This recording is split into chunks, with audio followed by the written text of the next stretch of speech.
Cool.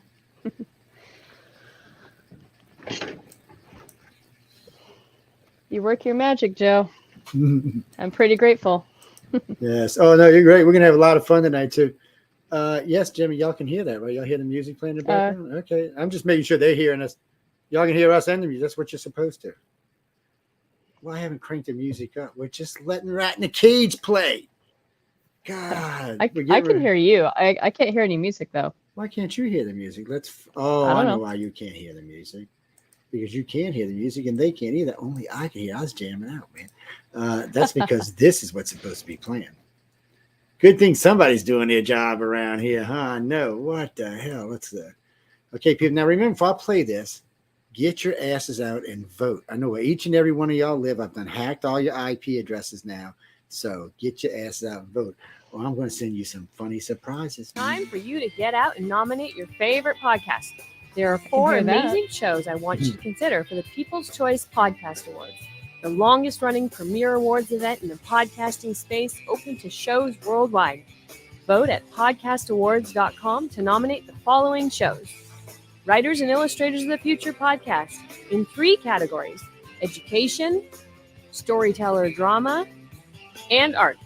For 4 years, the Writers and Illustrators of the Future podcast has provided advice and tips from international best-selling authors, world-class artists, contest judges and winners, and industry professionals. It is dedicated to the future of storytelling and art. Oh, that's by John. showing Yeah, that it I is know never that. too late I know to that start, guy. and those who make it He thinks are he's those who handsome. I never tell him all give the up. time, you know. News on the flip side, in the category of politics and news. News on the flip That's side our Friday is a much night show. different That's where we news get and in political real program, which is not deemed as Unless opinion John news. says that we behave ourselves. Listen as Joe Montaldo brings to you just the facts Y'all and just put trusted every sources, scary bastard which picture will allow you can you, find of the me. people, to make up your own minds on the various stories being reported on. UFO Undercover in the Oh, I category forgot to of host this show. entertainment.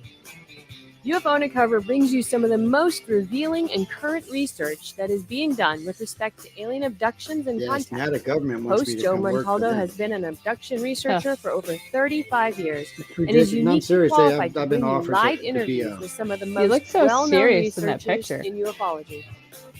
You look The Outer good, but Realm, man, you look in the serious. category of best Here female comes hosted my 2 podcast. favorite females on my The Outer network. Realm is a very popular Michelle show DeRoche, hosted the by one on the Michelle left is my DeRoche manager. and Amelia Pisano, which I boasts love her to millions death. of listeners And each the week, one on the who are right, well known for Amelia and have been Pisano. complimented She's on their very very much laid back, they're roundtable actually style of great interviewing. And, Together, this dynamic duo brings you they'll the be best of following the us best tonight, actually. with guests from around the world who are well versed within their respective fields of ufology, paranormal, esoteric, and other areas of high strangeness and more. Go to podcastawards.com to vote for these 4 shows and any others you enjoy listening to. That's podcastawards.com. Dun, dun, dun, dun, dun, dun, dun, dun. All right. See, now y'all all know that was.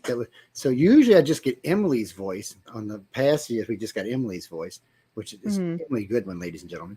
But John and Emily were in it together this year. We've had 5 shows up for the last 4 years in a row. I have got honorable mention on both my shows for the last 3 years, and actually last 4 years in a row. And it's killing me, people. I don't like losing.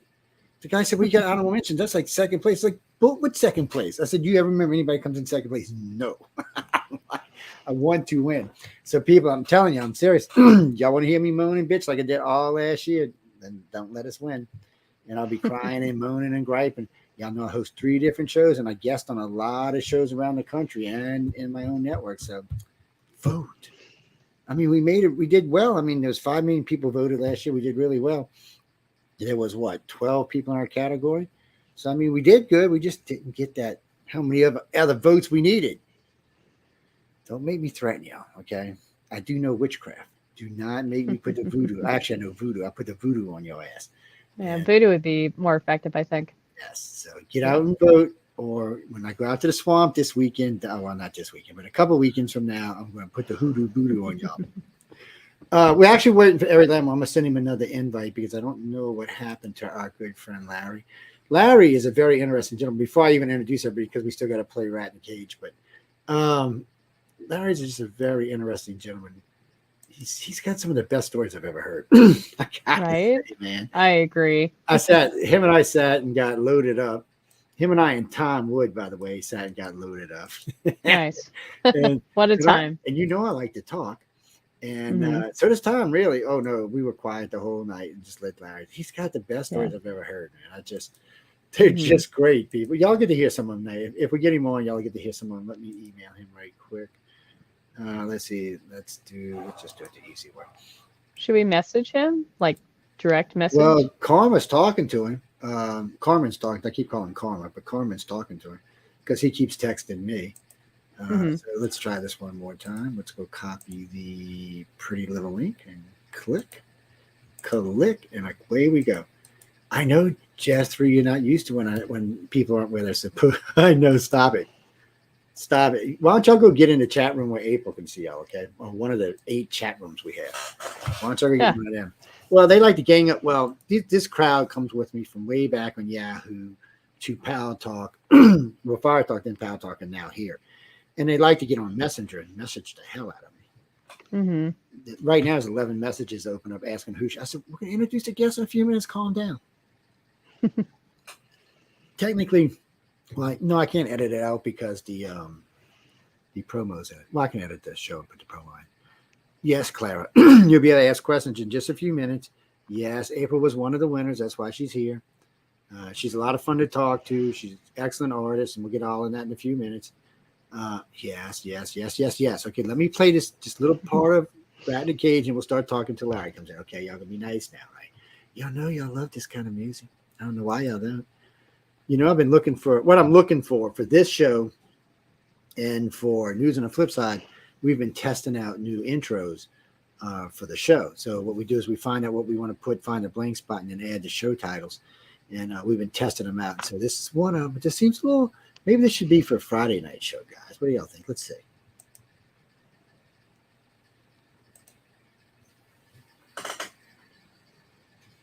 Okay.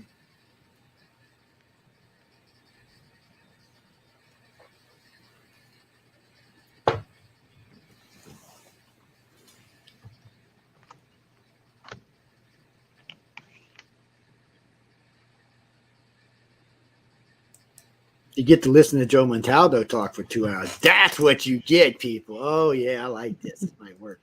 No, you know, we only do 20, 30 seconds, 40 seconds, because if we don't, YouTube has a heart attack. Anyway, they're just finicky these days. Technically, we're live now. We've just been playing around. We have April Solomon with us, and hopefully we'll have Larry Elmore in a little while. I just sent him another link, and he's working with Carmen to work it out. So hopefully we'll have him in a little while. And because Larry's a lot of fun. April's a lot of fun too. Don't get me wrong. At least she hung out with the big dogs. Not right. Scary people. We're not gonna mention no names, but there were some scary people this year. And it's no. There was only so the judges. Well, you know what? Stop. Let's do this correctly. April, welcome to the show. Thank you. It's a pleasure to be here, Joe. Why don't you tell the audience just a little bit about yourself, and then we'll get into the fun stuff. Sure. So I've been an illustrator now professionally, truly professionally now for about 1.5 years. And so I recently went to the Laguna College of Art and Design. I took a 7-year term there, getting my bachelor's degree in illustration. And during that time, I definitely kind of cherry-picked my own courses and felt my way through the fine art department, but came out of that college with a degree in illustration. And more or less my entire human career has been evolved around creating and learning how to become just a better artist in general, and surrounding myself within a very, very heavily saturated artistic community. And this is really just my bread and butter for existing. I really don't know what I'd do if I couldn't draw or paint. And I certainly don't know what I could do if I couldn't find a way to support myself professionally. But my love and passion evolves around painting and drawing traditionally, mostly dragons, I'm Yeah, what she you call likes a dragon dragons. specialist. She Oh likes yeah, dragons. love dragons, Must be love watching werewolves, Larry too love. much. That's what that is. Yeah, No, she's it's good. a love of mine. You'll see later on in this book right here. You'll see later on her picture for this year's in here. Oh no, this is the one. This is one for the story actually, right? The reveal. Yeah. So that's y'all will get to see it in a little while. No, it's autograph too. It's what do you mean? I like getting all my books autographed. So, look, I'm notorious for getting families to autograph books. Oh yeah, a lot of these books you see up here, a lot of the winners, there's actually autographs from different family members. It depends. Like after the gala, a lot of times I'll be hanging around, sitting outside working press. So as the members are coming back, because the writers and illustrators are busy signing and selling, so they're busy. So, but a lot of times the families are milling around and stuff. So I'll catch up with them and talk to them about their children. When I say children, I don't mean like they're being child. I mean when they're children. Oh, anyway, that came out completely wrong. Oh wait, I see the great man down here. Huh? Oh, look at this sexy bastard. Oh man, what are you doing? We love you, man. I've been trying Hey, to Larry. get on 15 minutes. Oh, we were gonna wait for you no matter what. So you didn't. I told Carmen, don't even rush yourself. I'm old and I'm not a computer genius anymore. Don't feel bad. I had to call a friend up in Atlanta to get me hooked up to get me on, and I think he was having a homecoming or something. And shit! Well, hey, you're here, so you look good. So next time you'll know how to get in. It's we switched over this a couple of years ago. We used to use the phone lines we used just phone lines forever. Okay. But the audio quality was never as good as we was on Skype, and then Skype is just not as good as this. Plus, I get to see everybody's lovely face, and which sometimes can be scary. In case y'all didn't notice, ladies, these two are good looking, but sometimes we get some scary ones come on. The guy Tom Wood, he's kind of scary looking, and I just gotta say, he's got. What's that, Jack? Oh no! So this is the Larry I was talking about. No, you think of Larry Niven. No, this is Larry Elmore. This is the one I was talking about. Yes. I know Larry Niven. Yeah. So Larry. I met him 2 or 3 times. That's all. Yeah, I've met him 3 or 4 times. So last year, not this past 39, but 38, I was his escort. Don't ask. Just leave it alone and don't ask. The year before that, he thought I was like the ninja come to kill him. I'm not kidding you. He was scared shitless of me. Every time I'd walk up to him, he'd go somewhere else. Or he'd get somebody, put him in front of us or between. So I'm like, I'm not here to eat you, nothing, dude. Calm down. Calm down. But then for book 38, at the gala, I was just kind of walking around with him. They just had me chaperoning him, I guess. But he was a lot of fun to talk to. He's got a lot of interesting stories. But, ladies and gentlemen, this is the infamous Larry Elmore. And this is the guy I was talking about, all the great stories he tells us. And I'm telling you. I've been burning tree limbs piled up. So oh shit! Was that my wife got me out there, and I didn't know what time it was. I'd forgot all about this. And well, it happens. Well, I was a little worried today because I've been out. My company. We were putting up some electrical. I'm not even going to say where, but anyway, we're putting up some new lighting for a company that we work for, and so this morning driving into New Orleans because I live out on the Gulf Coast. There was a big nasty wreck. I'm pretty sure one of the rigs the drivers got killed, and wow! And then it was 8 miles in each direction, so it took 3 hours to get onto interstate, which was just a joy. I get in New Orleans, get everything done, all kind of crazy shit going on. I'm driving home this afternoon, and all of a sudden I see this black smoke bellowing over interstate. There's a car on the side of interstate just burning. God, just and it takes like an hour to get through the traffic to get to the part of the interstate where I can get home. I was like, okay. Maybe I should just, if I didn't have jobs scheduled for the week, I'd take the rest of the week off, man. I told Michelle she got to get on it, so all I got to do is radio anymore. Because during COVID, that's all I had to do was radio. I loved it. It's and we were making good money, but COVID was a weird kind of thing that went on. Not just because of disease, but there's a lot of other stuff. So Larry, man, say hi to the audience and tell the audience just a little bit about yourself. We don't want to give you away because we're going to talk tonight, but. Just, kind of tell them, hi, I'm Larry, and wherever you want to go. Okay. I'm Larry. I don't know where we're going, but we're going any direction you want to. I've been an illustrator for since 1972. So that's before most of them, I guess. Yes. I worked not before me, but. My first job, I was working at Fort Knox, Kentucky, which is about 45 miles from me. And when I got drafted in the Army, instead of going straight to Vietnam, I spent my first year at Fort Knox. And I guess they saw in my papers that I had an art degree, so I worked in a printing plant. I learned all about publishing, and I was illustrating Army manuals. That was a lot of fun.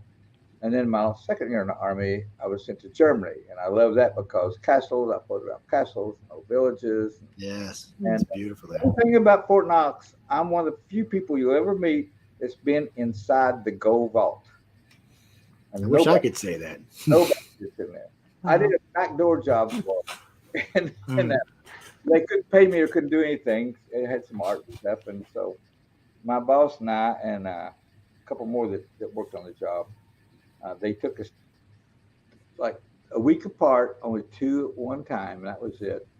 And there's the guy that was doing the tour, and a guy with a pistol as his holster unbuttoned, always about 5 feet away from us all the time. So I know. Just do something, buddy. Just do something. Yeah, he just died to shoot, you know. Oh yeah. But no, that was a sort of a once in a lifetime experience. I mean, that's crazy. But yeah. That's a crazy experience. I mean, I would love to be able to say I hung out. I saw bars and bars of gold. So. Wow. At that time, they also had the Polish crown jewels there for protection. I saw those. A lot of other stuff. Wow. Yeah, it's crazy. Wow. Yeah. That's amazing. Well, thank you, Samantha. Samantha just sent me videos of April. Well, that's so sweet. You gotta love online. People are just so nice sometimes, and sometimes they're just whacking crazy is what they are. But hey, I'm not. You know, I'm not. Yes, I am. I'm judging, but still. From there, I got a job I started freelancing some, got some work heavy metal, National Lampoon. Then TSR called me up. Dungeons and Dragons wanted to hire me. I said no 3 times. They flew down to my house, the president of the company, made me an offer I couldn't refuse. So I took off to Wisconsin, the cold north. And to me, it was like going to Alaska. But I lived there for 7 years, worked for them. And then Keith Parks and I went freelance from TSR. We stayed in Lake Geneva a year or so. And then I moved out to Kentucky, built a house, and been here ever since. Moved back to Kentucky in like 89, 90, something like that. 89, they built a house. That's about when I was up there planting tobacco. Yeah. I worked bad job, hard job. I had a friend of mine up there owned a big plantation. I'd come up in the summer sometimes. He's like, "Here, just sit here. Just all you gotta do is sit here and stick them in the thing." I'm like, "What?" He said, "Yeah, just sit here." So I'd be, "What am I doing?" So I'd just be taking little plants and dropping them in little things and watching them go into the ground. I'm like, "Okay, well." There's a big wheel, and it would hold the plant and stick it in the ground. Yeah. Just keep rotating. And they had a seat on each side. So one of my friends was sitting over there. We'd be talking the whole entire time, and just planting plants. And then it was so funny because I'd come up there and just say, "Oh yeah." I was like, "Look, I wasn't doing nothing. He needed the help." And so he called me up one day. He goes, "Oh, I'm sending you some stuff. I get like 50 cases of tobacco and cigarettes and special blend cigars." So I'm like, "Dude, what do you want me to do? You know, I don't smoke that much." I'm like, "Give me a freaking break. You're trying to kill me?" He said, No. He said, "You give it to your friends." He said, "There's something. Look in the little box. There's something for you." Somebody sent me a check for $15,000. I'm like, "Wow." Plant tobacco. He said, "Well, donate it to somebody." He said, "I know you're gonna bitch about it." I'm like, I would work all day long.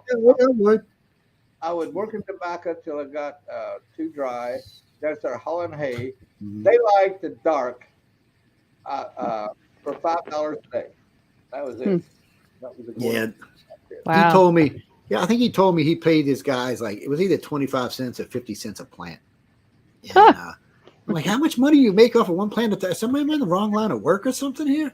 We had 500, 600, 700 plants in a day, depending on how big the base is. That's what I'm saying. And they did. I mean, he had a big, huge place up there. I bet you last time I heard him, he told me he was switching to growing marijuana. There was more money in it. Well, he's like, I'm like, "Really?" He's like, "Yeah." He said here in Kentucky has started doing that too. Yeah. He's got he's got 2 different plots. He's got one that's 18,000 acres, and he's got one that's 12,000 acres. He inherited this. This comes back from way back, like 150 years ago. This is all family land they've had forever, and they let it sit. I think they had farmed it out, and they just let it sit for like a decade. They don't sound like plantations. They don't sound like farms. Yeah, well, that he calls it a farm. I call it a freaking it's a mini state is what it is, man. A little township. That's even better because basically between the two plots is basically a town. He's got all kind of equipment there. They got a little store there. They got a little bar there. They got all kind of other little stuff. I'm like, really? And he's like, yeah. He said, it's technically it's my own little town because it's on his land, and because a highway passes right through the middle of it. And I'm like, oh well, if that's what you want to do. Is he a king? He thinks he's a king. I don't think his wife thinks that, but he thinks he is. Yeah. He's big head. My wife is shooting. Yeah, well, I've always been the poor one in the bunch, so I've got a lot of wealthy friends, but I've always been the poor one in the bunch. The only one's got any sense in his head too, because the rest of them are crazy, man. They're crazy. I swear, I just made a living up until maybe the last 10 years of my life. Not even that much. Everything started paying off, and what's paid off for me the most is when everybody was going computers art. I told my wife, I said, well, I just released a big art book, and it was a Kickstarter, and it made like $300,000. That's nice. By the time you pay off the money and pay the taxes, we had about $100,000 left. And I put that in the bank, and I said, we got to be careful because we're going to have hard times. She said, why hard times?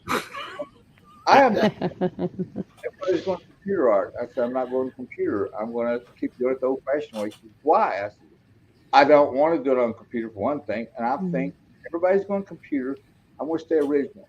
All these kids that play D&D now, I was 20 years older than them or more when it started up. And I said, now they were the smart kids. At that time, they were the real brainy kids.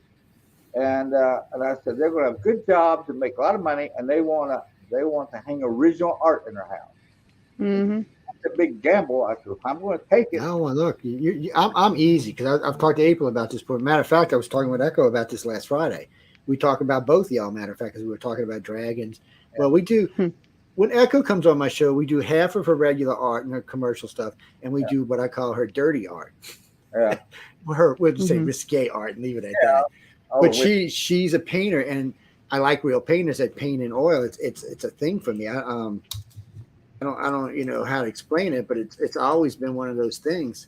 I've just, maybe because of the way I grew up or the families I grew up in or some of the people we've hang out with, they have really nice art, and a lot of it's just, and there's something about feeling an oil painting. That's just old school. Don't get me wrong. I'm not anti-computer art or anything because I use it a lot all over my websites and everywhere else. But I like that. And we were talking about that, and then we were talking about people who could paint dragons in oil. Y'all's two names came up right off the bat. It was funny as hell. And some girl writes in, and she says, she goes, "Well, I've heard y'all talk about Larry. Don't you like dragons?" I said, yeah. And he said, I seen that video with that young lady April, and I said, okay, what about her? Well, she likes dragons too. And I'm like, yeah. I'm like, they both paint dragons. I was like. Some people can pay. And let me tell y'all something. I've seen a lot of dragons in my 100 years on the planet. And there's some good dragons, and there's some people should never paint a dragon as long as they live. Just leave it alone. Move on. Go paint something else. Leave the dragon alone now. Dragons have gotten bigger over the years, bigger and bigger. Yeah. I mean, I don't mean talking about the size of them. Now they're big as cities almost, Yeah. D&D, you get a smaller dragon and you get a pretty good fighters, and you can beat one. Of course, probably everybody's half dead when it's over with, but you could kill one. Nowadays, monster dragons come in. It's like you need to call the Army and the Air Force. Oh shit! Call the Marines, man. We got a problem here. Well, no, you just call Harry Potter. That's all. See, we just circumvent that all the way around. It's Justin. Wrong way. Oh, actually, I got both their websites, so we're going to go over them in a few minutes. Yeah. We were talking about this a couple of weeks ago, and I forgot who I was talking. I think I was talking with Tom, and he was on for something else we were doing, and your name came up. We were talking, and he said, yeah. He says, the first time I've ever seen Joe quiet before. He said, Larry was telling stories. I was like, Tom, you was pretty quiet yourself, buddy. But no, that's a night we were up. We were at the Roosevelt night. We were in your room on the balcony talking. I forgot the little guy's name who was with us, who ended up getting a job with Tom on and off. But that was some of the great stories. Oh, Dan. You mean Dan, right? That's Dan. Yeah. And he just didn't even know how to deal with himself getting to hang out with you and Tom Wood. He was just stunned that he was even in the same room with you. And I noticed he liked to push himself away a little bit, like we might forget that he was there. Oh, he was freaking funny as hell. My wife fussed at me all the time. She said, "You never met a stranger. She said, you treat people." I said, "Well, I actually have before." Okay. I like people. I enjoy people and talking to them, and that's one of my faults. I like fantasy too, and I got fantasy. When I was in college, I was majoring in art. I started doing a bit of fantasy, and my teachers just hung their head like he's gone nuts. There wasn't no such thing as fantasy, really. And I was in the '60s, and Frazetta's first Conan cover came out. I saw it, and I went crazy. Like, that's the direction I want to go in. I've been in the whole time long. I'd never seen it actually done. And so I started doing barbarians and long ships, and my teachers, instructors thought I'd gone nuts. And I thought straight and narrow and do abstract. I told myself I'm never going to do abstract. I'm sorry.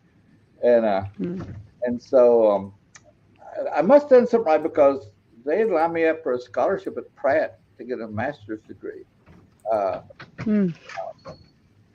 All scholarship. And I said, "Well, that's good, but it's not going to happen. Why not?" I said, "I finish up at my college. I get my bachelor's degree in the last of November, and I said, I'm probably going to be drafted in January." I was. So no shit. Forget about MBA. So, but it done me good. I learned a lot, and then I'm glad I was in the Army. And then went back and worked at Fort Knox, another illustrator. Was around military a lot. General. I remember one time when a general would walk into our office or somebody high up, there would always be one or two military with the illustrators, and they'd holler, "That's when an officer came in. Everybody'd stand. The civilians didn't have to, but we did. A lot of us was ex-military. And the guy walks in. I'm looking at his name tag. He was a general on it. I said, "General Patton's dead, but here's a General Patton." And I found out later it was his son. His son was a general also. And he stopped by my desk. All things. This is a good little story. I'll make it quick. He stopped my desk to see what I'm working on. I was doing a job for Chaplin about birth control, and it was showing the private parts of male and female. And I was just working on this on my board. It was like if he's laid on the floor and a woman stood over top of you naked, and that's what you were seeing, okay? So he said, "What's working on?" He looked down, he's like, he just sort of froze. I'm like, "Oh, no." I was embarrassed. I'm not doing this for the fun of it. This is a job. This is what's happening. Good work, son. Keep up the I don't know, man. The world has changed. That's hysterical. So instead of doing the military job, this kid's drawing porn, fire his ass. Oh shit! Well, obviously, along the line, you learned a lot of great talents, a lot of great stories, a lot of great talents. Yeah. And still, I've been trying to draw for umpteen million years. I still can't draw. So somebody said you haven't gotten any better. I think I've actually got worse. I'll tell you. Yeah. I'll tell you the trick. The trick is when you're in school for 12 years, you don't pay attention to anything they say. You draw on all your math book pages, you draw on all your social study homework, you draw on your desk, you draw on all your homework. Just don't pay attention to a word that the teachers say for 12 years, and you'll get pretty good. If you have any children that was my training. 18, please. When I was in college, I'd have a test coming up, right? I'd get my notebook out. I had a notebook for every class, Get my notebook out to study my notes. I'd open it up. There's a drawing of a pretty girl. I turn next page. There's a girl. That's when miniskirts just came in, right? There's a nude. They were short. And there's the girl I remember sat 2 aisles over with a miniskirt. I'd have a drawing where legs crossed. No drawing. I had no notes. Like, oh my God, I gotta go by notes. Those are your notes. Yeah. Oh man, slid through. Well, I didn't have, I mean, you're one step ahead of me, Larry. I didn't have any notebooks. I just had bunches of paper that I would just sketch on, or I draw on my table, and I kept drawing on my table, and my teacher finally just said, "You gotta stop drawing on your table. You're supposed to write, you're supposed to do your homework on the paper that's on top of your table. Stop drawing on your table. And stop drawing dragons." For years, stop drawing dragons, pay attention. Why can't you pay attention? And I'd be drawing while they You should have put a dragon up on the chalkboard, and you might have looked at the board for a while while you were making the dragon. You know. Yeah. There was no dragon. I'd never drawn a dragon. And the first time I saw a dragon painted was not presented for it, was Hildebrand. They did Lord of the Rings. They do the dragon and painted that. And I'm like, wow, pretty cool. Then when I got to TSR, right off the bat, I mean, Dungeons and Dragons, I just started drawing. I looked at the old monster manual. I didn't like a dragon in there. It was really crude. That's the old. And so I thought, okay, it had pictures. This is what a black dragon looks like, a red dragon, a white dragon. And I thought, you know what? I'm going to take a different twist. If it's a red dragon, it can look all kinds of ways, but it's red. That makes it a red dragon. If it's a blue dragon, it can be different types of blue dragons, but it's blue. So that I drew one. Usually it's a new dragon, but I just give it the color it's supposed to be. And so it was fun that way. Playing around, you draw different dragons. But I've never drawn a dragon because it really wasn't into fantasy that much. Now, when I read Lord of the Rings when I was in college, and I read it when I was in the service, and there was just one dragon in there, you know. But that was it. And then, like I said, when I started working at TSR, it's when dragons were very important. You know, said it in the title. Well, I mean, you know my story. I mean, but the listeners don't. You know, when I was a child, you know, like 6 years old, I'd be looking at your work, Larry, and just so inspired by everything you did, and never ever imagining my dizziest daydreams that I'd actually get to finally meet you. And easy. You know, just your dragons helped shape my whole world. Well, so I would paint them as I went. I was just on the wing, on the fly. I gotta do that. Well, you know, I was at LSU a couple of weeks ago giving a political lecture. Yes, I do lots of things, people, before y'all start in on me. But I was giving a political lecture, and people always ask me about Writers of the Future. It's always a thing that comes up no matter what. Yeah. I guess because I've been working with them now for 4 years, so it comes up a lot. So they're good people. So this young girl comes up, she said, "You're so lucky you get to work with Larry." And she goes, "You know, I really like that girl, April." I'm like, "Wow, you really paying attention." She goes through the list. She knows everybody, man. I'm like, kind of scared me. So were you a stalker? I just really, she's an artist herself. But so the teachers in there talking to me, and all of a sudden they all started asking me questions. I'm like, I'm not an artist and I'm not an author. I said, y'all can ask me certain questions. I said, but I'm going to tell you, it's go to writersofthefuture.com or galaxypress.com. I said, or you know, I actually had a couple of copies of book 39 with me. I said, or, you know, you can go get the new book. And the girl's like, well, you're just so lucky. She said, I would die to hang out with these people. She said, you don't even care, do you? I said, I'm not an artist. I said, I'm learning a lot. Don't get me wrong. I said, Larry, and I mentioned Larry and Tom and Echo and DeSantis because y'all all have great stories and you know, really know y'all stuff. And there was like 8 people in the class going, I don't even want to see you anymore. I'm like, did I upset you politically? No. You're just hanging out with the greats, and I'm like, nah. I was like, no, I'm not. I work with these people. It's all I do, people. Good, Larry. I've never thought of myself as a great artist. I have. A lot of people do. And I tell you what, I never even thought my art was very good. I was always, what kept me going was maybe the next one would be a good one. All right. Good one before I died. And then this last year, I got to looking at, I haven't done a painting since last September. I've been working around the studio, doing other stuff, getting caught up on life a little bit. I started new a week ago. But I started looking around at my paintings, and I thought, well, you know, I did a few good ones over the past million years. That was one of the first paintings I did at TSR within the first year I was working there. And they said, do a frost giant. I'm like, I don't know what it looks like. And I was always getting the monster manual. I had to look them up. I'd only played D&D once, and I was at Fort Knox before they hired me. The guy there started the game. And then I'm like, this is the most fantastic game I've ever played in my life. I like it. Never seen a game like this. They said, well, there's no video. Like, and then I did a cover for Dragon magazine. Not a cover. It was doing a calendar somebody told me about. And they sent some of my stuff in. And they said, yeah, they'd like for me to do one of the dragons in the magazine.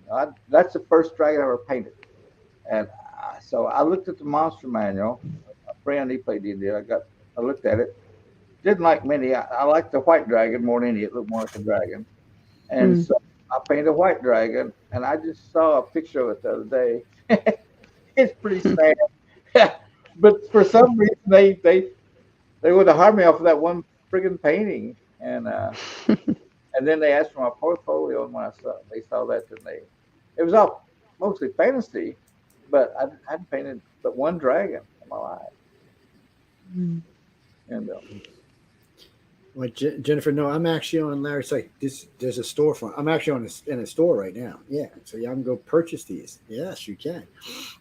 I'm just looking because I love this little mirror thing. I mean, this little microscope thing. This thing is great. I'm just having a ball with this thing. My buddy, we got. Hey, baby, what's happening there? Oh, let's move on. We got my site.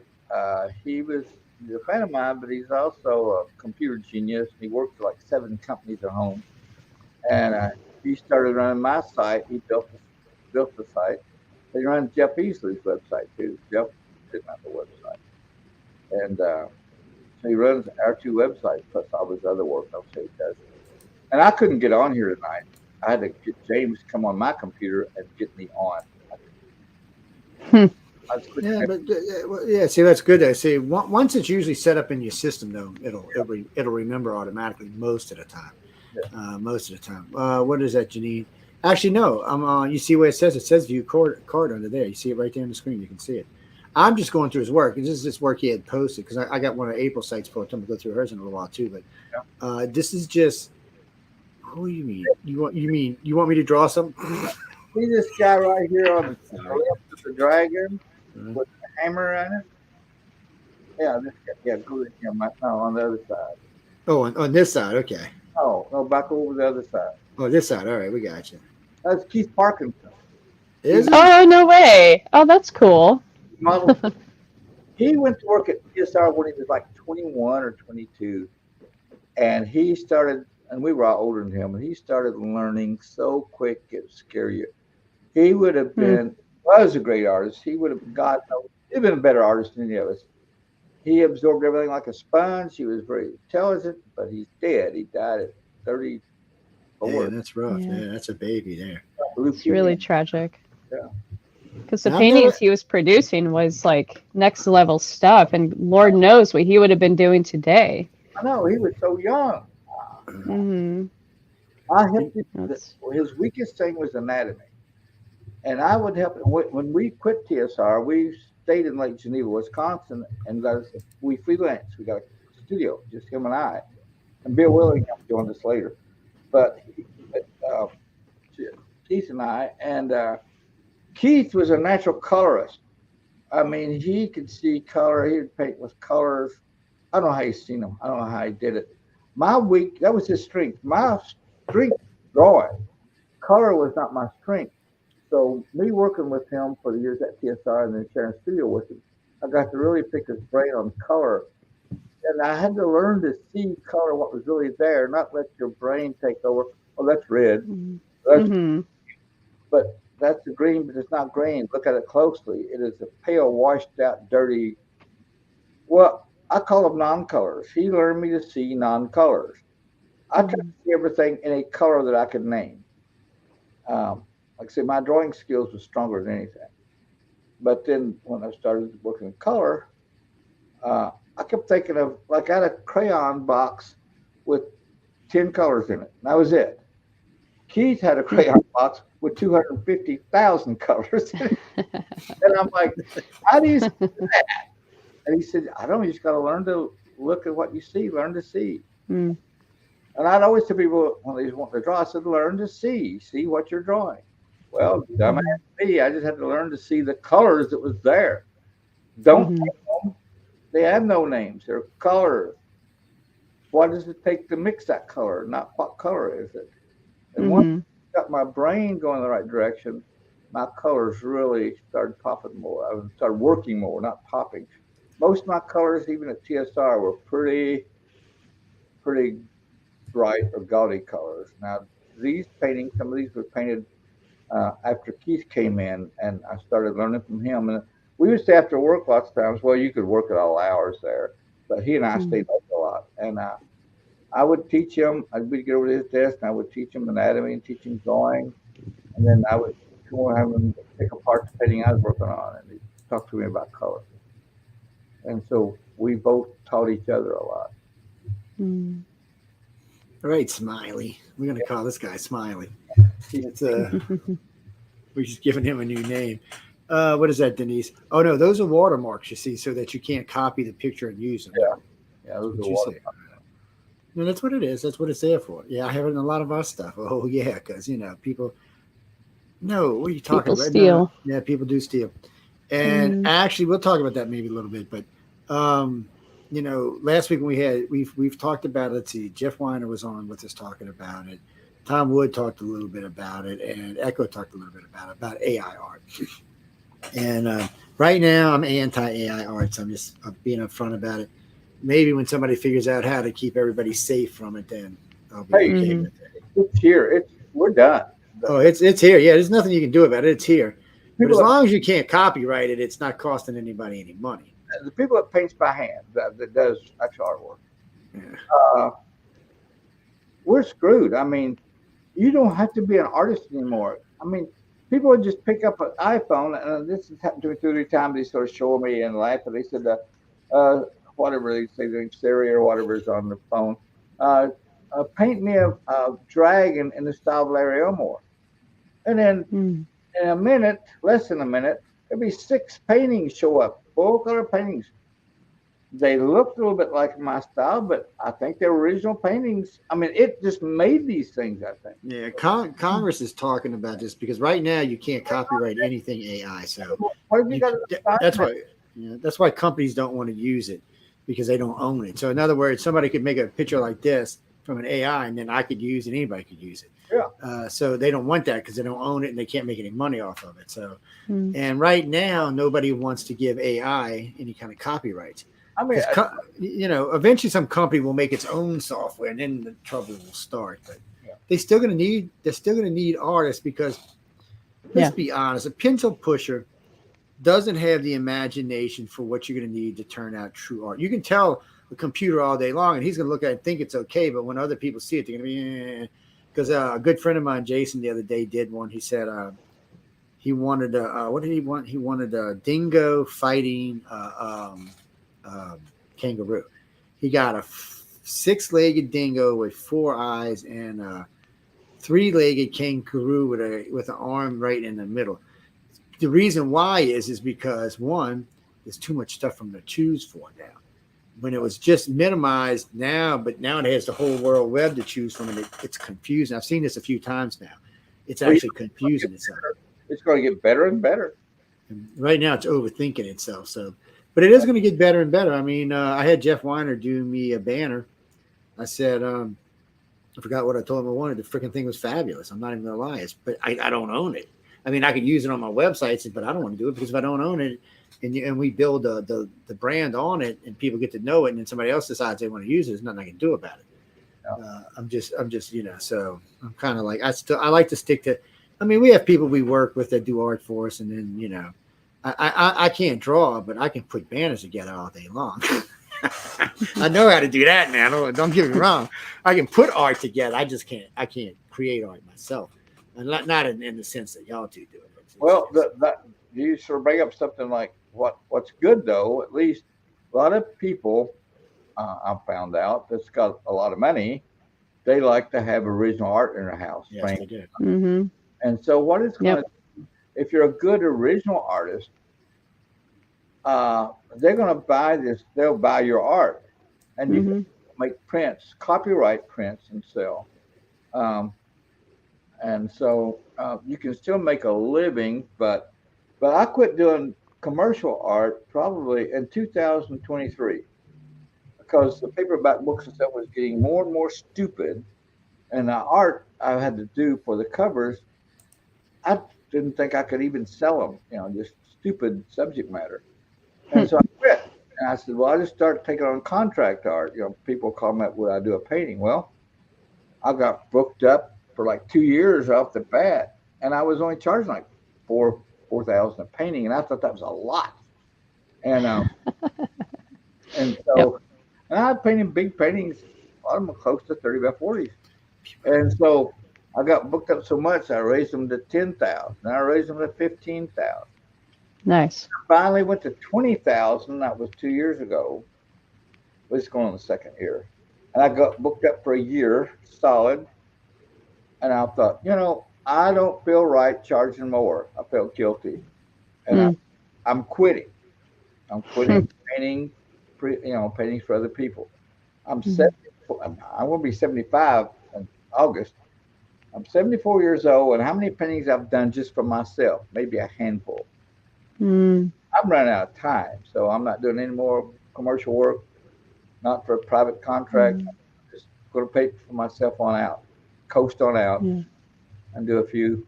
Before I get too old, your eyes too bad, and your hand shaky or something. Right now, my hand is steady as always was, and I can still paint okay. As new technology comes along, you might not even have to worry about that. Just recently, let me move and get this down up for a second. Just recently, they came out and said that within 8 years, they're going to stop the aging gene. Okay, well, I said, well, I'm kind of old. That's not going to help me that much. So then the guy comes on and he said, well, it's not just that. He said, by stopping the aging gene, he said, we have therapies that can actually bring you back like 30, 35 years. I'm like, really? So that might be worth the bullshit. But overpopulated. I'll be living elbow to elbow. They'd have to put rules on that. They'd have to instantly put rules on it. And I said this to a friend of mine the other day. He said, well, you wouldn't like being 35 again? I said, nope. He said, Joe, you were great at that. I said, I love 35. I had a lot of fun. But I said, the age, I am really happy at the age I am right now. I'm comfortable. My brain works better. 60 was a good age. You were mature, you learn a lot, and I could still do everything. Well, I still can do almost everything. But I've been enjoying life so far. 30s was okay, 40s was good, 50s has been great. 60s is going to be great because I know where I'm going when I'm going into it. So I'm comfortable where I am in life, which is, I can't say that for most people. April looks like she's about to smack both of us, man. I don't know. I'm just teasing. So wait, you know what? Yeah, hold on, Gina. I'm gonna put some of hers up right now. Hold on, give me 1 second. I love it. I mean, I just turned 40, and you're a baby, man. Oh my god! And I'm so thrilled. Like I wasn't like I don't want to be upset about getting older. I want to be excited because I know there's a new chapter that's on the horizon for me. And 20s were, horrible. Because I made it horrible, and 30s were great, but 40s are awesome. 40s are going to be great. I worked myself to death through my 40s and 50s and 60s, and I missed out a lot on life. I guess what I compensated for because I always liked motorcycles and hot cars, hot rods. I started young, and all my life just ever since I got out of the Army, I've had a motorcycle, and I keep trading. I did too until recently. Keep trading up, and finally at 70 years old, I sold my last motorcycle. It was a big Harley. It was beautiful, chopped and everything. And I still got 3 hot rods in the garage, and nice. And one of them was a 1934 Ford Coupe. That means it's got the little top and trunk. It's open wheels. An open engine, and the engine's got 750 horsepower. Oh yeah, we want to travel there. That's what I'm talking about. It will scare you. It'll scare you. Whoops. You've earned it, Larry. Yeah, you paid your dues. You've earned it.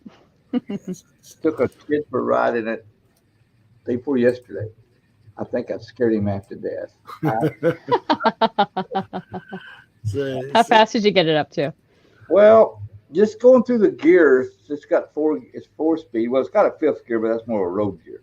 So it's four in the floor, And its second gear, it throws you back. By the time you get in the fourth, you're probably running over 100, and you start to get, and it keeps pulling. You start to get what I call like tunnel vision. It's like your vision gets tighter and tighter down to one little circle where you can focus, and everything else is a blur. And the first time it happened to me, I thought I was going blind or something. It scared me to death. And but you're going so fast that and you're looking straight ahead, and it's weird. It'll do that to you. I don't know. Anything over 140, I've had it that fast. A little over 140. It's funny you said that, because when I was young, I used to race dirt cars. I had a blast too. And then a friend of mine, fastest I've been on land is 185 miles an hour. That was on a motorcycle, by the way. That was a Kawasaki 1200 with a drive shaft, which I'll never do ever as long as I live. I was 26 at the time. That's just was ignorant. So, but it's not the fastest I've ever been. The fastest I've ever been is Mach 2.5. And yes, I used when I was in the Navy. So the Navy had a rule, the pilots had a rule, not the Navy. The pilots had a rule: if you worked on their jets, then you had to go up in it at least one time. So when we go out to Fallon, Nevada, so we go out to if they either picked you up somewhere and had to bring you out to the ship, or if we were at Fallon, Nevada for the bombing derbies, they would always make you come up in the planes with them. Yeah. So the first one I ever got to go in was an ACR Corsair 2. It was a piece of junk at 600 miles an hour. I felt like the whole thing was going to fall apart. Oh my god! And, but then I got to do an F-14 and an F-18. I was like, now we're getting serious. Man, they'd nail you back. You couldn't even move. You'd be like, God damn, okay, what's going on? I loved it. I loved it. I had a blast. And he said, well, you're not even worried. He said, well, I don't need to bring you no more. He said, obviously, whatever you're fixing, you're not even worried. I said, no, I'm having a ball. I said, no, look, it's breaking. Take me many times. But we had a lot of fun out there. But we worked. We'd be on 48 hours straight, no rest, no sleep, no nothing, and then 48 hours off. And we all had places at the Mustang Club. We all rented rooms there, and that's where we stayed. And if y'all don't know what that is, people, y'all don't need to know. That's all I can tell y'all. They had good food, and lots of booze, and lots of people. Let's leave it at that. How's that? Yes. I was Sounds young. like a good time. Yes, it was a lot of fun. We had a lot of fun. And everybody was there. It wasn't just the enlisted or the officers. I was just getting transferred because I was enlisted when I went in, but the guy said I had too many talents to be enlisted, so they made me. They skipped me over instant and made me Lieutenant JG, and then after 2 years they made me full lieutenant. So I was happy. I mean, I got bumped up quick, and then I decided, you know what, it's time to get out of this place. They offered me all kind of money to stay too, because I had all kind of degrees from advanced avionics, advanced electronics. I took a couple leadership courses with them. I'm like, no, I don't want to be on a ship anymore. How's that? I said, you know what? Give me land duty. I'll stay. If you're going to put me back on a Nimitz floating around forever, nope, let's forget it. But man, I'm not kidding you. You'd go 9 months, you'd never even see land. You'd kind of start wondering if there was even land left on the planet. You're kind of like, what's going on? How can you sail around for 9 months and not even see land? I mean, it's a weird feeling, I bet. But I had a friend who was an artist who used to sit out there every day, and he would sit in the front. And he'd draw the water, he'd draw the ship, he'd draw the planes, he'd draw the people working. He was pretty good too. The Navy hired him for a while, but he decided to go out and go professional. I haven't seen him ever since he went professional. So hopefully he made it and is making some money somewhere and doing good. That's April's dragon. Isn't that a dragon, or am I just seeing things in my backwards? Like behind me? Yeah. Oh, I've got dragons everywhere. But this is some of my very limited collection here. I might even just. Well, if y'all having a hard time, people, look for the little square down in there. Boom! It'll all go big screen, and you can see all of our beautiful, lovely faces up close and personal. I've got a lot of shit around me. Oh Lord, look at you too. Okay, once you get to a certain point, it's not a collection. Hey, Larry, show us your studio.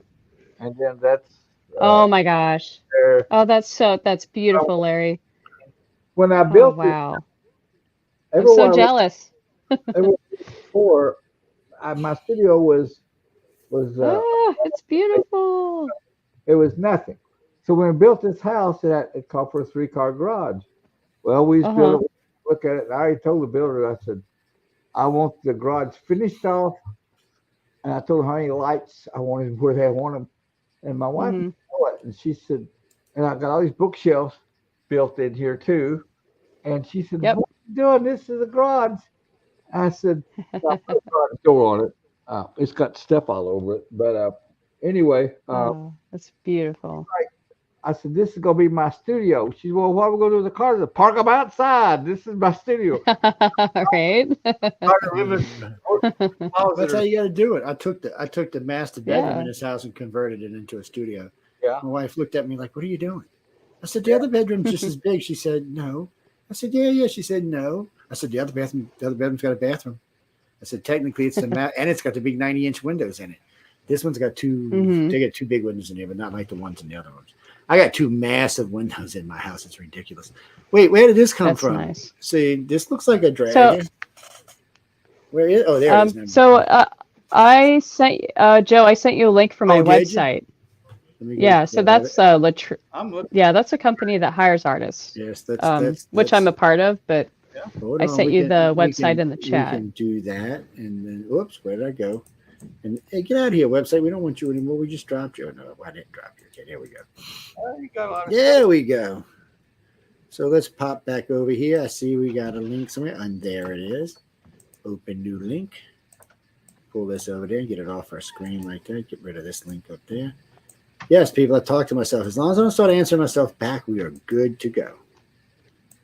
Yes. Oh, no, I think I had this one on the other one page opened up. Okay, let's see. Hold on. Where is present? There it is. There it is. And let me see if I got the right one. Okay. Yeah, that's it. Okay, there we go. All right. Okay. So I used Wix.com for this website, and it's a wonderful website because it's just a drag and drop. Just grab what you want, stick it in there, and then just create it. I didn't even notice these damn snakes down here. I'd have been bit. Look at that, man. Some kind of hunter I am. Lord have mercy. It's Are these different people's dragons, or are they all yours? These are all mine. Oh, wow. Yes. You don't think she's going to have somebody else's dragons. She might have one of yours, but nobody else is getting up there. You can forget it. Well, just had a bunch of people's dragons all together or something. Oh, yeah, on that other, we want a different page. Let's see. Just on her page. And these are all traditionally painted, and I'm like Larry. I'll always, I what use do you mean digital. Traditionally painted? Tell me, explain, because people are ignorant. You paint with paint with a brush. What's that old thing? I knew what y'all were talking about. I just because the audience might be like, what the this? Because if they're millennials or Z-Geners, they might think it's computers or something. Yeah, they're not. Yeah. I'm sorry, Carol. Y'all aren't the biggest, brightest group on our planet right now. Give it a decade. I use digital for the process of building up a good thumbnail or a composition, or transferring a drawing onto the board. But once it's transferred, it's all done by hand. It's all done with traditional oil or gouache or acrylics or colored pencil or watercolor. I love all the mediums. What's that? I said, this ain't no damn dragon. I just want to see yes, a dragon. she is. Oh, now we see. Now the truth comes out. Yes, she is. See, now the truth is coming out now. Wait, let's go over here. Let's see. Quick view. Hey, where'd you go, quick view? Oh, there you are. Okay. That's cool. That was a piece I did for I forget the name, but it's a company that hires illustrators to do creatures for gaming, for tabletop games. I was just thinking it looked familiar. That's why I clicked on it. It's beautiful. Don't you know why? But it did. Thank you. That was an oil painting that I did. I love oil paintings. I'm spoiled. Talk about using computers to get started. I like that. I like all your stuff. It's good. Thanks, Larry. She's good. Thank you. She wouldn't be on here. She would. We'd be going, who are you? Get out of here, man. Cool. What do you mean, Denise? What are y'all talking about in the chat? I like oh, yeah. Okay, no. No, I'm funny about who we going on here. What was that, Larry? I'm sorry. I said, I enjoy it. Uh, Like, I'm looking at this painting of yours. I really like that. I've done a lot of doodles and drawing stuff like this. I enjoy it. I was always afraid nobody would want them, you know, paint. So I never did really paint any. I just it'd be drawings and end up usually throw them away. Yeah. Well, now that there's 8 billion of us, everybody wants something. Let's just be honest about it. 8 billion of us now. You know, you're talking about doing your sketch on a computer. I can't draw with a computer. I don't want to, but it would save me a lot of paper. But I draw on tracing paper because I draw on the paper, then I flip another one over, you know, and I redraw it over and over again until I get it. And just keep tracing my first sketch, and just till I finally end up with a finished drawing on friggin' tracing paper. Okay, that's what I use for my painting, you know. So then I blow that up for the painting. But so I've been selling a lot of stuff the last 6 months on eBay because I found out in these big flat files I had hundreds of drawings. Some of them finished, some of them half finished, some of them 90% finished. And I thought, man, I didn't think these were worth anything. And a friend of mine said, start eBaying those. Well, I started eBaying them, and God bless. But I always make excuses. I'm sorry they're on tracing paper. I didn't trace. I traced my own drawings over and over. The last one the one I'm going to use, I would keep that one. The rest of them I'd throw away. And now I wish I'd kept them. Some of them was still pretty good. But you see the thought process, like overcorrect, lined up side by side. But yeah, those drawings I put on eBay, I thought I could get maybe $35 out of some of them. And they're going for $100. The average is around $1,500 or more. I sold 2 drawings. There it is. One pencil drawing. It was a Raceland. I found it in a notebook. Now the drawing in that book, and I thought, well, the books, the sketchbook is a little faded. It's old. I flipped to it, and there was a drawing of the character Raceland from Dragonlance, from his waist up, holding his staff. The only thing wasn't finished was just the ball on the end of his staff. And I thought, well, I can finish that in 15 minutes. I just finished that little staff, put it on eBay. I thought I might get $500 or $600 out of this. $9,500 for close that. I'm not surprised. I'm not surprised, Larry. Somebody give me $9,000. People, damn, that's it. I'm fixing to kick all y'all off the air. Oh, a bunch of race. I said, no, that's cheating. I said, this was a real drawing I did. I said, I'm not going to sit here and draw dragons or something just to sell on eBay. I said, I've still got, I guess I've got 150, 200 drawings left rough. Some of them are finished, some are bad. But I'm slowly eBaying them. And it's, April, you went off. Oh, sorry. Yeah. No, One second. I love these snakes in this drawing right here. Wait, where'd I go? I lost what I was looking at now. Let's go back over here. Oh, wait, let's go over here. Here I am. Let's go over here. Let's go. Behave yourself, computer. Let's not get crazy. Oh, it says fine art. Oh, wait, I like fine art. I took the suggestion of Lazarus. He was suggesting that I divide my website into illustration and fine art. So Good idea. Took his suggestion and sent him the website, but I know he's very busy, so I don't know if he's seen it yet. I'll ask you. I'm talking to him a couple. His books get ready to come out, so it'll be back here. Wow. It'll be back here pretty soon, along with Wolf's book. But April, yeah, he was just on 2 weeks ago. I'm sorry, Larry. Go ahead, man. What do you determine fine art and illustration?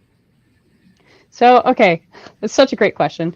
I have that same question too, and so I went online and typed in illustration. Like, what's the difference between illustration and fine art? An illustration is something that someone does to promote or sell an idea or a product. Yeah. A fine art, and this is really funny. If you Google fine art, what's the definition? The definition is to make art for art's sake. Okay. Yeah. And I thought that was a fun definition. Okay. I knew that's the basic definition. Because, yes, the painting I'm working on now is no different from others, but it's fine art because I'm doing it for myself. Can we see it later? I can go get it. I'm just still working on a background woods forest on it. I haven't got to the front part. Oh, cool. Well, I want to see it. Let me know when it's up and bring it up here. I'll move the screen around. I'm just going through yours right now. If y'all see anything, these are all for sale. You can buy all of these. I'm just flipping through them as we're going along.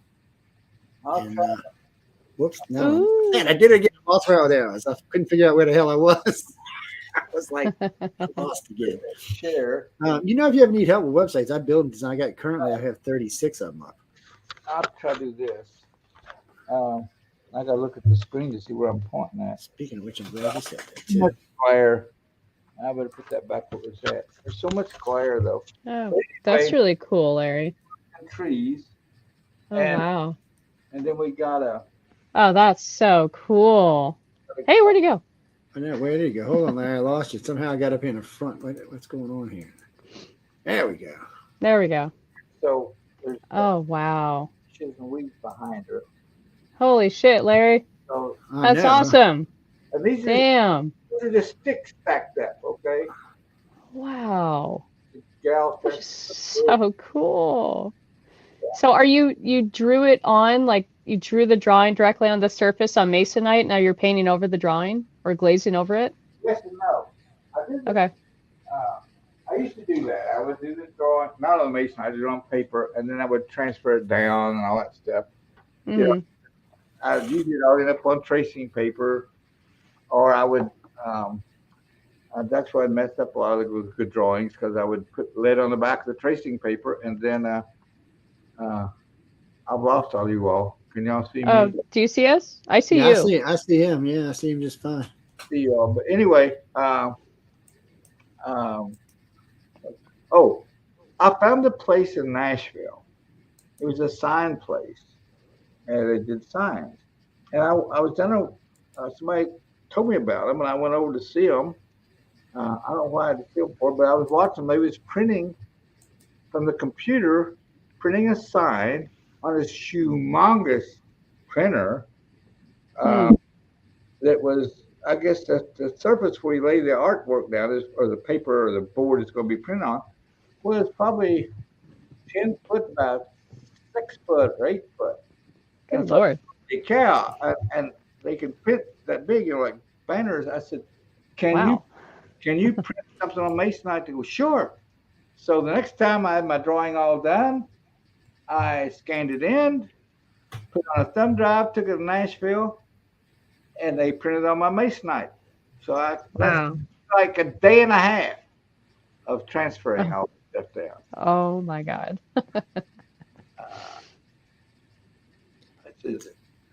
What's that, Jeffrey? No, we're not talking about that at night. Sorry. I wonder what happened. You just lost this day. I don't know what happened, but I see you. You got us. I mean, we see you. I still can't see you guys. Oh, really? Look at the bottom. They got a button down there that says "Stop Cam." You might have hit it by accident. I do all the time. Wait. Oh no! Hit it back again. I hit it again. There you go. Yay! We're back. All right, there we go. Yeah. But, yeah. So once they transferred, and also right after that, well, the next thing I had to do, I was doing something for EverQuest, the video game back then, and it was a big. The painting covered my whole artboard, in my desk. I mean, I had the Masonite cut, and I said, "This is huge." And they bought the original and hung them up. Wow! That was a 10 by 6 foot painting they bought. It wasn't. No, it was about 5.5 foot long and about 3 foot tall, something like that. Wow! I thought it's big. I had the board cut, and I thought it's going to take me a week transferring this thing down. I had them all done on tracing paper. Where I drew all the parts. And I thought, you know what? I had all the trace paper scanned and the puzzle put together. You know what I was going. So, those the first two of those I did transfer all down. Took like 4 days to transfer the drawing on the Masonite, and then I took off to Nashville and they printed it on for me. It saved me 5 days, 4 days. And I just painted it, did the painting around the Masonite. It's your drawing on there, That's wonderful. And wow, that was great. Yeah, that's so cool to skip a whole step like that. Yeah. They just do it for you. We're gonna That's call awesome. this guy the Mardi Gras dragon. The Mardi Gras dragon. You got the Mardi I Gras like colors. that. You got purple, green, and gold. Hey, man, he's the Mardi Gras dragon now. I like that name. I still have him. I was showing him at the Monsterpalooza show just a few 2 weekends ago now. I was at Monsterpalooza. I tell you what you ought to think about. They do posters every year down here for Mardi Gras, and they're always looking for artists. Matter of fact, I think it's a little contest these days. And so Larry Hatch, who originally did them, he didn't do all of them, but he did about 8 or 10 years. He did the Devil and the Angel series. One of his original ones, beautiful painting. I was in the French Quarter walking around through all the, because it's just a shitload of old paint shop, old galleries down there, and they're all oil based. They got stuff hidden in corners, probably haven't moved in 10 years. So I'm going through it. I'm choking from the dust. I look over and I see this painting. It's about 6. It's taller than me, so it's about 6.5 foot tall, about 3.5 foot wide, and it's the original, the one they used to make the poster from. I was like, really? Wow. It's signed, the whole 9 yards. It says on the back what it was used for. Oh, it's got all the paperwork with it. I'm like, really? I said, how much you want? I think he's gonna want some outrageous price. He said $750. Actually, he said $1,250. I said $750. He said $750 it is. So I gave him $750 cash. I had a friend of mine come pick it up. And I said, I'm going to put it in the living room. And someone, my wife said, you ain't putting that nowhere in my damn house. I was like, but baby, it's an original. It's great. She said, it ain't going in my house. I was like, oh, okay. So I put it on auction. You don't even want to know what it sold for. You want to know what it sells. I'll tell you this. It was about 20 times what I paid for it. Oh my God. And at first off, the guy had passed, which I didn't know. And secondly, his work was highly sought after, all the original oils. Some guy was trying to hunt them all down and get all the original oils. He was so happy when he found that I had this one. I was like, well, it's yours now. Well, hello there. Wow. You want to come say hello to everyone? Come here. Well, come here. Oh, I gotta bring my dragon into the picture. Oh, she's my dragon. Aww. All right, there. Look, the dragon lady. Yeah, I will eat you. So cute. I will eat you. Tell him I eat dragons for lunch, man. Look at her. Oh yeah, give me some dragon. All right, that's enough of that. I love you. She's 2 years old and she is 6 pounds. Cute. She thinks she's a Rottweiler. Don't know what to tell. What's her name? What's her name? Lola. Yeah, Lola. She's bad. She's like a Lola. Lola the dragon. She's the black dragon. She's a bad one. I'm just telling you. The other ones around here somewhere. I'm surprised we haven't heard of. But I keep the other rooms locked off when we're doing the shows because James, we're gonna go. I got to give them 10 more minutes each, and then we're gonna get out of here because they were only supposed to be here for an hour, but we kept them way over with us. And I keep Larry all night and April. Not like that. Okay, now people with your menage with Don't put that over there. Y'all are just bad tonight. We got a bad audience tonight. And I bitch at them all the time. Why don't they come get in a regular chat room because it aggravates me? What do you got? Questions. Okay, this one's for April. What about it? Oh, okay. I'll ask. Well, I'll give them both the same question because it's a good question. So April and Larry, they all want to know basically what was the thing that made you think well, first off, they want to know what it was that made you get out there and take the chance of being an artist, but what really was it that made you think that you could do this? Because it's a little bit egotistical. So, it's been my, like if I could go in there and be very, very open and honest and very raw about it. It's the only wish that is in my deepest heart of hearts is to pursue this path, no matter how difficult it is, or of course you're going to get these moments of bliss along the way, but like when you have a dream, and I'm really just making it super small when I say the word dream, like it's more than a dream. It's my life purpose, and I know Larry understands everything that I'm saying right now. There's nothing else I'd want to do more in this lifetime than create art and be around artists and be a creator, and there's nothing else. So this really isn't just about it'll be great when I can support myself finally with my art, but this is it for me. I've got no plan B. This is it for me, and I think Larry can agree with me on that, but I'd love to hear Larry's answer to that question as well. 100%. I agree with you totally. I always tell my wife, I'm 74 years old, I said, if I got sick and died, or if I got sick and couldn't paint anymore, I said, I'm gone. I have no Mm-hmm. desire to live. I mean, I love my wife, I love my kids, my grandkids. But for me personally, that's what's kept me going my whole life.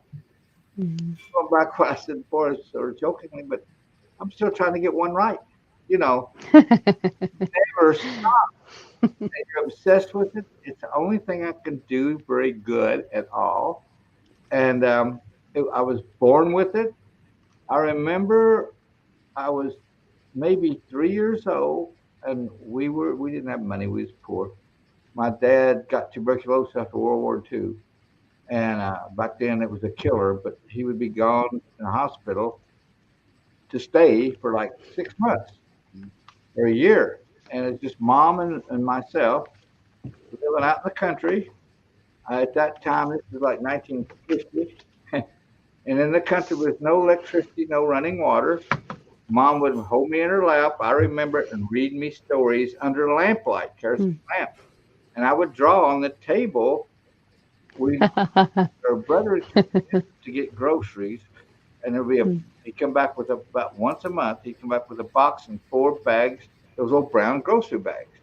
Well, Mom would cut the bags up flat and lay them on the table and set a lamp in there, or kerosene lamp, and I would draw on those all 4 bags, every inch of them. I draw stuff, and then I would draw on the box, every inch of the outside.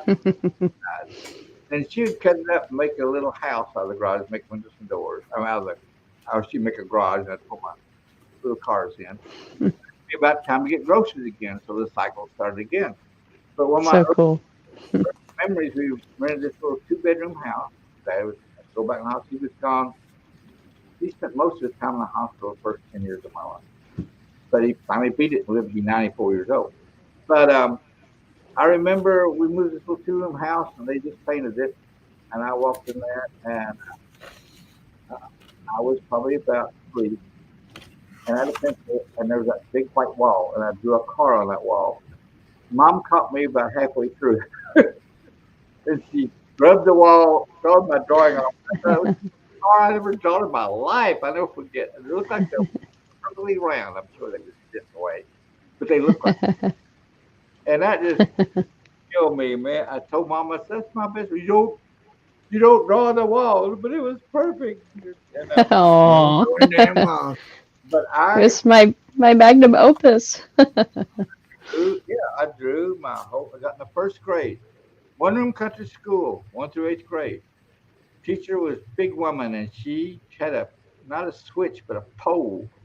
And I saw her break that big old long stick over a kid's 8th grader's back, boys, old country boys, to get them back. I mean, we sit there, you couldn't hear a pin drop all day long. You only spoke if you spoke. So this is the first time I had a tablet. I had a real tablet, all mine. So she teach the first graders for about 30 minutes in the morning, maybe not that long. You just have to go through all these grades. So we was up there just sitting at our desk doing nothing. You couldn't make a sound.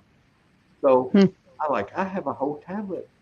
So I started drawing with cars, girls, and I was 5 years old. I was trying to draw naked women every day.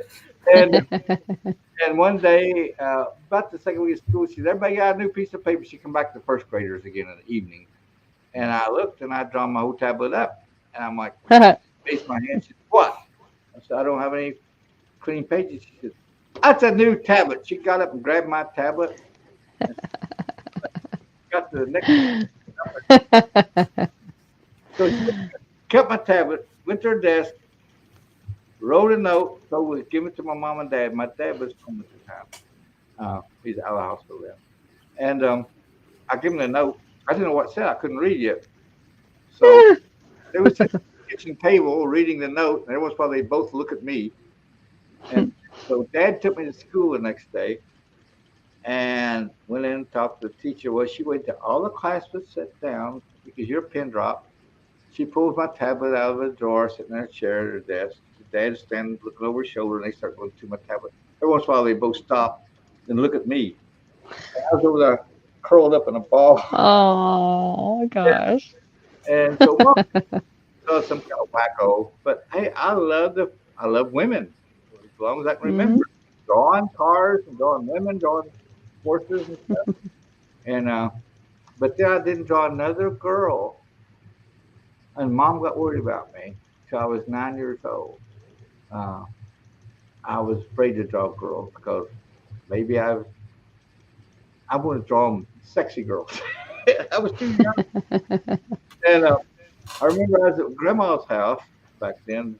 She had chickens. They were farmers.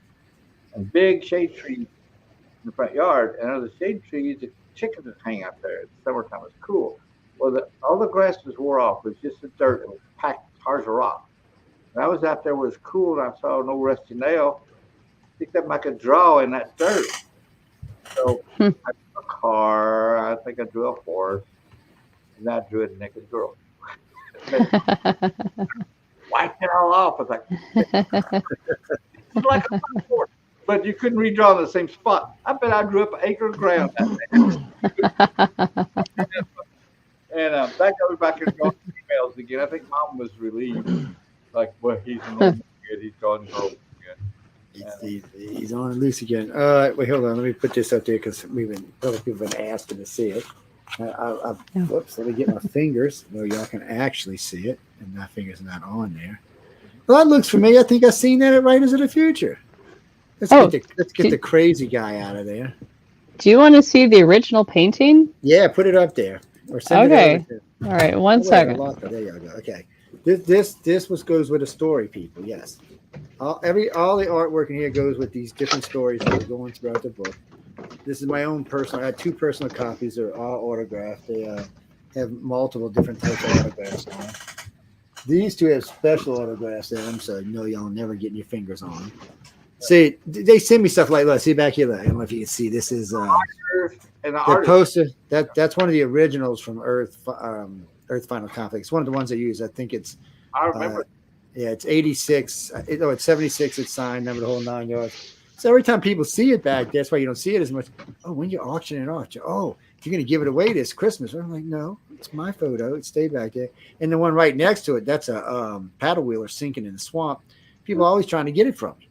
And I'm like, no, it's my picture. Stay off on people. And then people love the Streetcar Desire over there. But usually they're like this, but they can't see him anymore because they want him too much.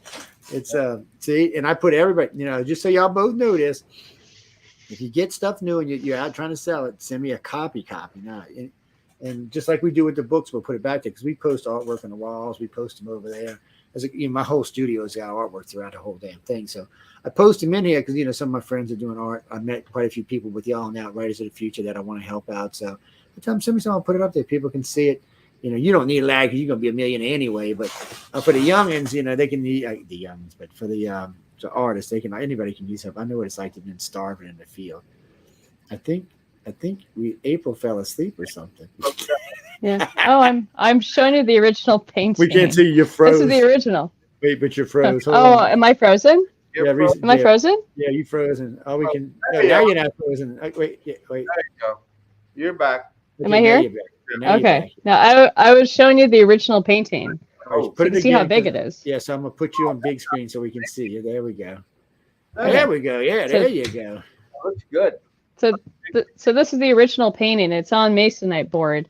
Yeah. And it's approximately 3 by 4 feet. Okay, now I know what masonite board is because I use it in construction, but I don't know if all of our listeners will know what we're talking about here. So masonite board, it's a material you can buy at the hardware store. They call it art board at the art store, and that's where they upcharge it like 5 times more. Mm-hmm. But you can buy it at a hardware store, and it's a really thin pressed board, and I paint on it all the time. And some of it has a fuzzy side, like a rough side. Yeah. But they always has at least one slick side, and that's so hard to stretch in canvas. I hated it, and so I started painting. You can just saw it to the size you want, just sew it and start painting. It saves. Great dragon. Every time I stretch the canvas, The girl looks like she's like, yeah, man. Am I high or is this a dragon? No, Jack. That is one No, way to see him. Yeah. But, no, actually, I loved it. So actually, yours and what's her name's the one with the picture in the cities. The one of them two I thought was going to win. I never picked a winner, by the way. So if I ever tell you I think you're going to win, just know you're probably not going to win. But I picked yours and hers. I'm really happy with who. I forget his name, but I'm really glad that he won. His painting was unbelievable. Oh yeah, everyone did such an amazing job. Mr. Obi-Wan tax collector, yeah, that's why. Oh, hold on, let me show y'all guys. I might as well show y'all what we're talking about. It's right next to hers anyway. It's let me go find him in this book. God damn, how many things y'all got up in this damn book, people? There he is. So you'd have to know the story to know what this particular picture is.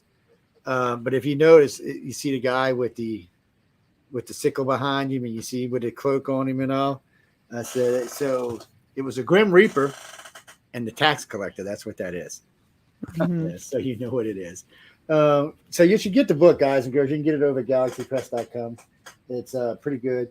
See, that's a good page right here. You don't want to look at all of that there. So we'll put the book back there. You can see. The guy, Tom Wood, we were talking about that's his artwork you see on the cover. You never know. We might see April's next year. We might see Larry's next year. You never know whose artwork's going to be up there. A really great job. Yeah, he did a good job. And but I don't know, man. I've seen some pretty good dragons tonight. He might have some competition, man. I'm just saying. I don't know about that. He might have some. See, I can say that. Get away with it. You get in trouble. No, because she's one of the winners. They might frown on it. Me, they just ignore. They're like chosen nuts anyway. But we're gonna get out of here in just a couple of seconds. Larry, tell them where they can find you, where they can get your work at, anything they need to know about you. LarryElmore.com. There you go, Larry. See, he does it easy, people. LarryElmore.com. That's easy. I got in early. Yeah. Well, no, you got you. Yeah, there you go. Well, and Larry, you said you got another Kickstarter project you're going to work on soon, right? Let me think a minute. Yes, the big book. We're working on it. We're hoping to get ready to kickstart it in the next couple of months. I've got it laid out. It took me like 3 weeks to lay the whole thing out. Now I've got to do a little bit of writing for it. There's not going to be a lot of text, but it's all color and black and white. There's hardly any text. It's all art. Tell a story with art. I can go for that. It's about 270 pages, probably. Yes, I can go for a story with art. I used to keep hardback. I used to keep art books on our tables, just different stuff, and and I've been a photographer since 4-H. I took like 8 years of it in school. And so we always have some type of something on our tables, or some type of artwork, something. And we buy, and I can't show you because I'm not in the front. But if you were in the front of my house, you'd notice everything on my walls is canvas. It's all oil work, everything up there. It's random stuff. Some of it's flowers because somebody in the family likes flowers. Not going to mention any names, Linda. Somebody likes flowers, but I like it. And they're not little. They're like I like a picture that makes a statement. Not I don't want to have to get up there and go, what is that? What's I want to be able to see the damn thing. And the older I get, I want to see it even more. So, April, tell them where they can find you at. Very simple. AprilSolomonArt.com. I try to keep it simple too. I kept my name. Kept my name, and you can find me in all the social media platforms, Twitter. Instagram, ArtStation, just April Solomon. And that's how you find me. You go to the websites if you want to email them. There's an email on their website. You can email them from there and find it. What are you talking about? Nobody's giving out no phone numbers. What are you smoking something tonight? Drew Struzan used to have his phone number on his website. Well, actually, mine are out there, but I'm dumb. I tell people all the time when people ask me, should I put mine? I'm like, nope. They're like, why? I said, because if you even get a little bit famous, you're gonna have to change it. Well, just lately, for the last few years, I was always somebody called me up or they said, "Can we come over to the studio?" Sure. And it started getting worse and worse. My wife started raising hell. Mm-hmm. She walked in my studio and there's 5 people in here. It's like, what the hell? And Yeah, that's how the studio in New Orleans was. See, here it's different. state's over, you know, and Yeah. and the older I get, the more forgetful. I mean, they contact me and I didn't write it down, or I'd write it down maybe just on my board someplace so I remember they're coming. I'd forget to tell my wife, and then there's these people show up, and she's like, "What's going on? Who's this? Who's this? What are they doing to my house? You know, what are you doing?" Because when the studio was in New Orleans full time, it was ridiculous. People just stop by, random people stop by, people looking for shows, friends would stop by. All the equipment's running. There's all kind of noise going on because the studio station's going. Because I used to always keep a speaker in the background so I could know what was going on. This setup is different, so I don't have to do that. Plus, we have a station manager again, so Michelle DeRoche handles all the hard stuff these days. She handles the egos. God bless her. Is all I can say. Well, I did it in the early days, and since then she's our 3rd station manager over 25 years, and she's good. And she's very famous on TV. She's got a lot of TV credits to herself, but she no play. She likes to tell you, do it like this, do it like this, do it like that. No, do it like that. Yeah, don't let the proverbial door hit you in the ass. And that's why she's here, because I need somebody. Everybody says I'm too nice as I've gotten old. Matter of fact, I've had people write to me and say, we'd like to see the old Joe back on your news show. I'm like, what are you talking about? You know, the mean one? I'm like, what mean one? You know, the mean one? So I've never been mean. They're like, Joe, would you like me to come play an archive for you? And I can, don't get me wrong. I can be mean when I want to be. But a lot of this I try to stay away from because there's too much hatred in politics as it is. So Yeah. I'm just like, I try to be, wherever I can be positive, I try to be positive. And I have a rule on all of my radio shows that I host. We always end on a positive note. It's good for people to know that, you know, yes, the world's a pain in the ass, but you know what? There's still some good shit in here. If you don't believe me, go look at Larry and April's work, and you'll have a smile on your face when you're done. Well, it's just to say there is good stuff on our planet. There's good people, fun people, happy people. If I was listening to news, I think everybody was a miserable bastard. If I was just to do radio, I think everybody was happy beyond belief. So I'm looking for that middle ground somewhere. But guys, y'all are both fabulous. I can't wait to have y'all back on in the future. Larry, you're always fabulous. Always great to talk to. Guys, we could do a show just on Larry's stories. Nothing to do with artwork, just stories.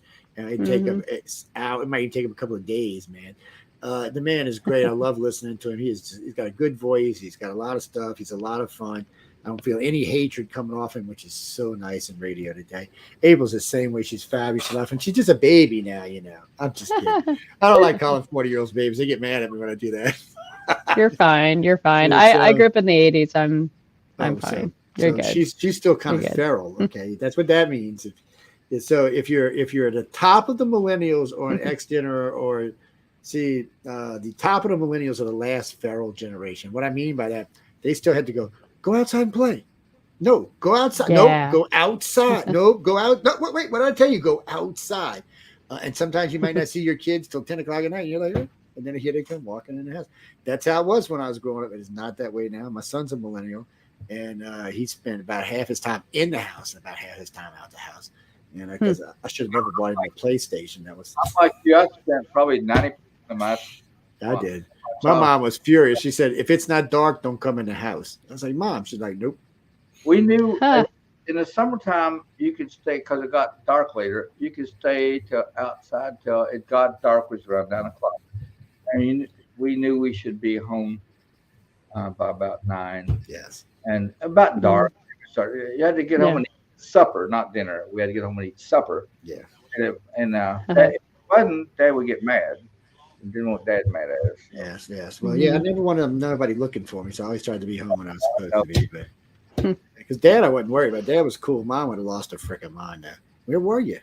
You know, it's like 2 hours late. Wait, what? You can't read? You can't count? You know, I do send you to private school, boy. What's wrong with you? I can hear her now, man. Oh, my God. But y'all be sure to go check out both their artwork. They're great. Hopefully we'll see a lot more of April stuff coming out in the future, and Larry's. I both of them. I love that picture, by the way. Both of y'all had up, by the way. Well, the one April just had up is in the book, so y'all can buy Writers of the Future. You can get it, or you can probably just get a copy of it from her if you just want the picture. Larry's got stuff which I have. Yes, see, and which she has. So there you go. And I have the original. Yeah. So if you want the original, there you go. Make an offer. Come talk to me. Don't be cheesy. Make a real offer, people. quick. The girl has real talent. She ain't no wannabe. She got real talent. You got things sitting there? Wait. Oh yeah. Oh, that's a beauty. And now I don't have to print all my prints at one time. I've had a big Epson like that for about the last 5 years.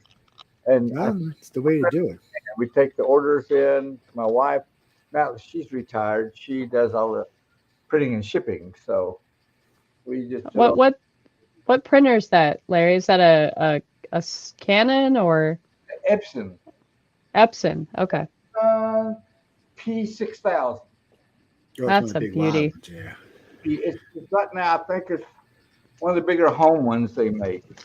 Epson P6000. It does beautiful work. As long as they do good. Well, there you go, guys. Y'all can get all their stuff. You know where to find them at. You go see to check them out. No, poor April cannot submit again. She can submit for the authors next year, but not for the illustrators. No. Yes, that's just the way it works. Yeah. Well, no, we instead of one both. April, good seeing you again. Really good seeing you too, Larry. I really hope I get to see you again sometime in the near future. Oh, wait. Somebody said I need to do my own Dragon Con, bring the 4 best dragon people in. Well, I got 2 of them right here. I'll tell y'all what I'll do. Okay, because we got Dragon in April right here. I'm calling you Dragon, man. Jesus. I like that. We got Larry and April right here. Y'all send me 2 other really great dragon artists. I mean, great. I don't mean no bullshit because I got 2 really good ones here. And I said maybe I'll consider doing just a dragon show where we only. Well, I got some names for you if you want to hear some. Send them to my email because I'll forget them if you tell me now. Everybody, ICAR at Cox.net. Oh, by the way, Janak and everybody else, UPN Talk Radio, the new website is up. Finally, they straightened out their errors.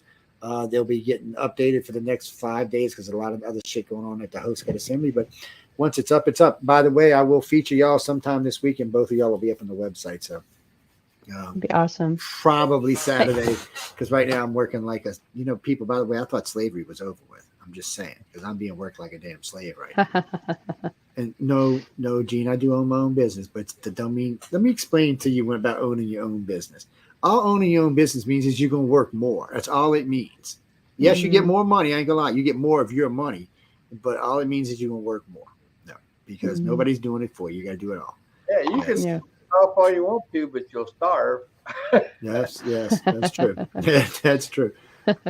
No, I was lucky. My talent was never authors or I don't know. We'll see. I'm writing something right now, but no artists. I never had any skills like that. Really, if I look up and get a book written, it'll be phenomenal anyway because it'll just be a thing. This is my revenge on Emily. Y'all don't know this. Shh, that's what this is.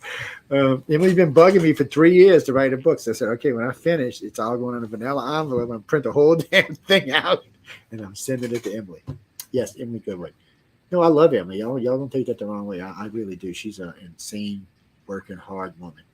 Yes, but everybody, be sure to submit to writersofthefuture.com. It's the only way you can get to meet any of these lovely people because I foresee April in the future being a judge or doing something else.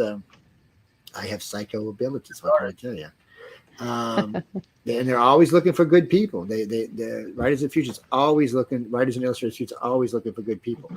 And if you want to hear us talk about these two with them not being here, go listen to Echo Chernick and I last week.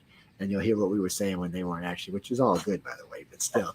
It's very flattering, actually. Y'all should go listen. Y'all might get swole heads. Fuck everybody else. Y'all can go listen. Guys and girls, we got to get out of here. We're already run over an hour into Michelle's show. Thank God we're not overlapping like the old days because she would have took a gun to all 3 of us. On that note, good night and stay tuned, or I should say, join the outer realm. Good night, everybody. Thank you, Joe. Bye, Larry.